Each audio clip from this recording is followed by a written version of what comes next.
Alright then guys, this is going to talk you through the basic representations of each of the characters that you see within the set episode of the IT Crowd. Hopefully it's helpful for you guys, and there'll be a few key terms at the end that you can apply to representations as a whole. So starting off with Jen then, she knows absolutely nothing about computers, and this is why it's kind of useful for you guys to go back and watch previous episodes of the IT Crowd, because you don't actually know that she knows nothing about computers unless you've seen that first episode. Either way, it makes her kind of stereotypical, particularly for when the programme was produced. Now, she lied on her CV, which could portray her as being sort of sneaky and perhaps as a stereotype, but could also show that she's kind of opportunistic and is sort of a risk taker. She dresses very smartly, and her dress codes indicate that she's also very feminine as well. She's very strong-willed when communicating with Roy, kind of motherly towards Moss, so fulfilling a different kind of stereotype here. And is less concerned about her personal relationships and more about advancing within the workplace, which could sort of put her into a feminist category here. Now, in terms of Moss, he's a stereotypical nerd, but he's a very traditional representation of a nerd, particularly through his dress codes. He's got very smart clothing, which has this sort of link to the stereotype, but he's also incredibly knowledgeable and intellectual.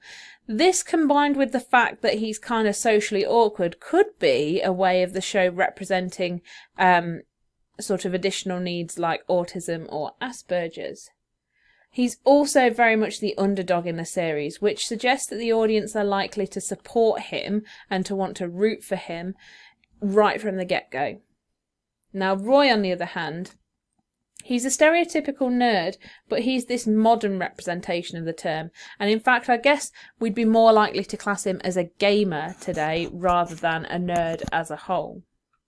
Now, he's also stereotypical male, particularly in terms of his scruffy appearance and the aggressive language that he uses, which tends to display dominant gender roles, particularly through the way that he sort of spars with Jen.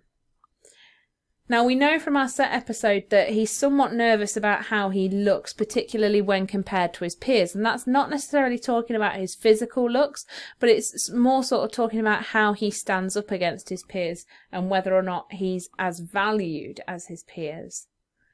He appeals to more of a niche demographic who understand his references, particularly those on his t-shirts and around his desk. He has a lack of success with women and is designed as a character for us to laugh at rather than laugh with. He's also incredibly cynical, which means that he sort of imagines that things aren't going to work out, kind of like a pessimist. Now, Douglas, who's the boss, is way overly sexualized in the way that he talks and communicates, particularly with Jen. He's also a very misogynistic male, so he sort of puts women into a very traditional gender role. He represents not only the higher class with his obvious wealth, but also the sort of typical high class male, and the male aspects sort of come out through his crude humour, which again is a sort of link to his character as a whole. He's also got very stereotypical representations of the way that men are viewed as talking to and pursuing women. And as a character, it's worthwhile noting that he increased in popularity throughout the seasons that he appeared in. Now, Prime and Negative One we're going to have a look at together. Prime acts as an intertextual reference because he looks and his sort of dress codes relate to Morpheus from The Matrix. He's kind of enigmatic in the sense that he comes with a lot of mystery, but he's also incredibly knowledgeable.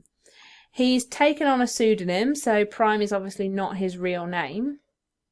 And if we were looking at him through sort of props characters, he'd be the sort of donor or perhaps the princess's father or dispatcher, because he's the one who sends Moss out on his quest to sort of join the 8+ club and then to take down Negative One. Now, Negative One himself is a mix of different stereotypes. He's sort of chav and street, but also a nerd combined.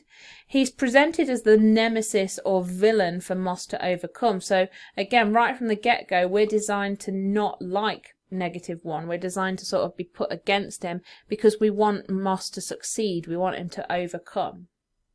And he's also heavily over-exaggerated and satirised here to create a lot of humour. Hopefully that was useful for you guys. There's quite a few key terms here, things that you can apply to other representations as well. So maybe go through those key terms and this time pick out the ones you could use to talk about representation in general and the ones that apply only to the IT crowd, and that would act as another form of revision to you guys. If you haven't already, please subscribe, hit the button below. If you click the bell icon next to it, you get instant notifications every time I post a new video, or get in touch with me through Twitter at media_revision or the comments section of this video. And I'll see you guys later for another video.